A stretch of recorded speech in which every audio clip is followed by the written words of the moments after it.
Vamos falar um pouquinho sobre oração.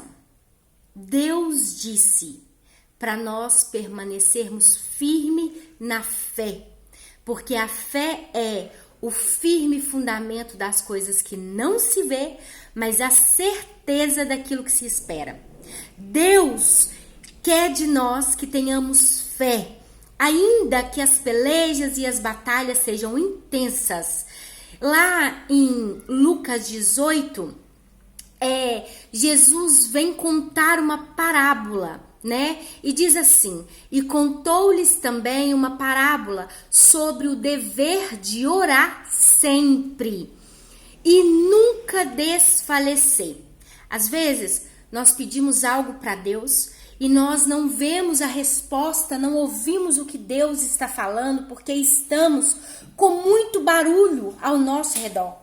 Muitas coisas ao nosso redor, falando muitas vozes, muita gente falando muitas coisas, e o nosso espírito não está apto a ouvir o que Deus tem a nos dizer. Muitas vezes, no tempo de hoje, o espírito de engano, ele anda pela terra enganando a muitas pessoas. Tem muitas pessoas dentro das igrejas e fora delas, sendo enganadas pelo espírito de engano. Mas a palavra de Deus diz assim, lá em Amós está escrito exatamente assim: escolhe hoje entre o bem e o mal. Escolhe agora mesmo entre servir a Deus e não servir. Escolhe hoje mesmo entre a bênção e a maldição.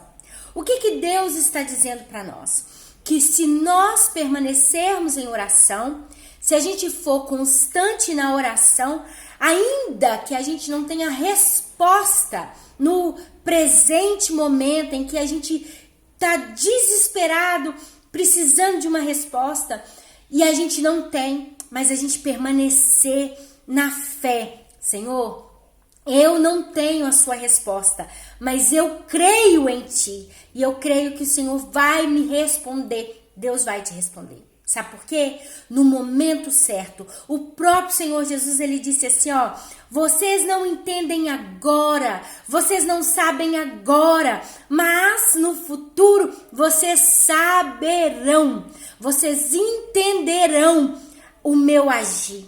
O Senhor está dizendo para você, não ande por vista, ande por fé. Ande por fé. A fé é o firme fundamento. Ande pelo firme fundamento que é a fé.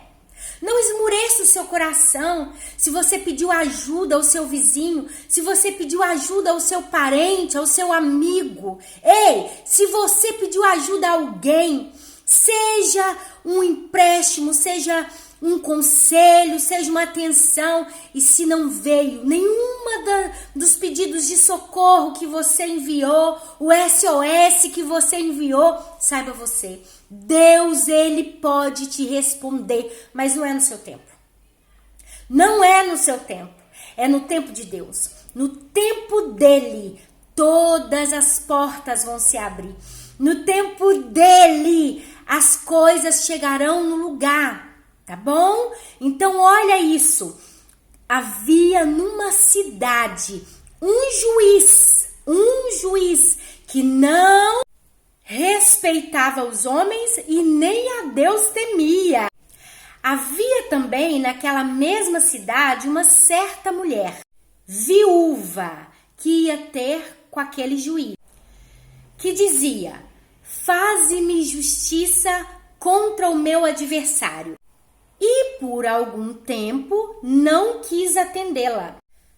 Mas depois disse consigo mesmo: ainda que não temo a Deus e nem respeito os homens, todavia, como esta viúva me molesta, hei de fazê-la justiça, para que enfim ela não volte e não me importune muito.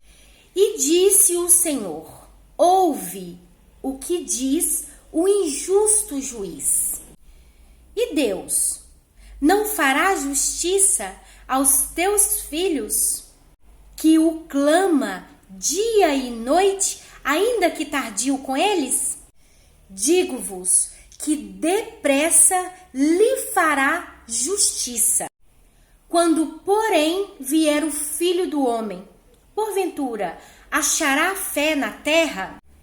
E disse também esta parábola a uns que confiam em si mesmo e desprezam a outros, crendo em si mesmo e se julgando justos.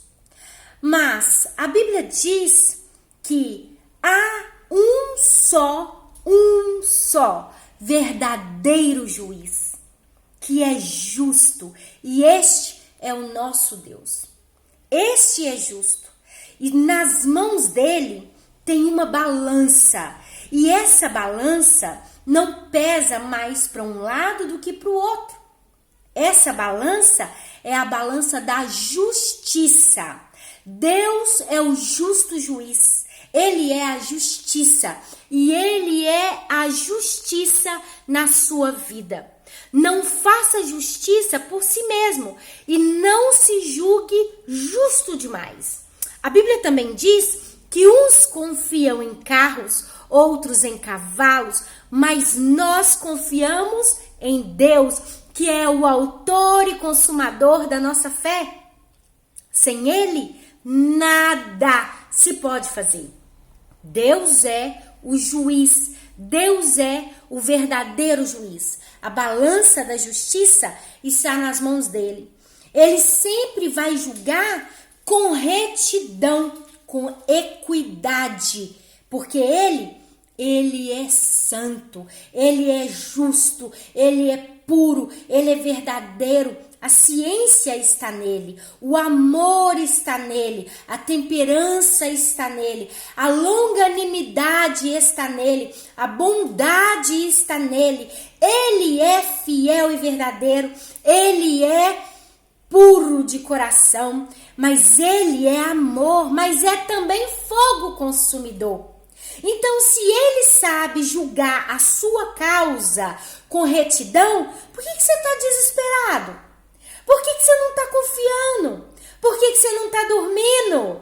Por que você está olhando para o outro com dúvida, com suspeita? Creia, confie, descanse, espera nele, porque no momento certo você vai ver as portas se abrindo, portas e portões se abrirão. A Bíblia diz que Jesus Cristo levou sobre ele todas as nossas chagas, todas as nossas dores, a nossa enfermidade, a nossa tristeza, o nosso medo, tudo ele levou sobre si. Então você e eu, nós somos livres no Senhor, livres. E quando nós nos tornamos livres nele, isso quer dizer tudo, querido. Isso quer dizer tudo, minha amada. Nada do que o outro está falando a seu respeito procede, se você estiver debaixo das asas do nosso Rei. Se você estiver vivendo aquilo que Deus preparou para você, cumpre os preceitos que Deus tem para você. Lembra de José? Por 17 anos como escravo, trabalhando como escravo, deixou de ser o filho amado para se tornar escravo. Faça agora o contrário. Deixe de ser escravo e passe a ser o filho amado. Porque o Senhor tem uma promessa sobre a sua vida e Ele quer cumprir essa promessa. Permaneça no caminho dele. Não importa o que as pessoas estão dizendo e nem o tamanho da sua luta. Deus, Ele quer cobrir você. Ele quer fazer você passar por caminhos verdejantes. Se a luta tá grande, se você não tem dinheiro, se você não tem o que comer, aonde dormir, ei, creia que Deus vai mudar a sua história, que Ele é bom. Creia, não espere, não confie em carro, nem em cavalo, nem no pai, nem na mãe, nem no outro. Confie somente no autor e consumador da sua fé, da minha fé. Confie no Senhor, descanse nele e tudo mais Ele fará por você. Amém? Beijo no coração.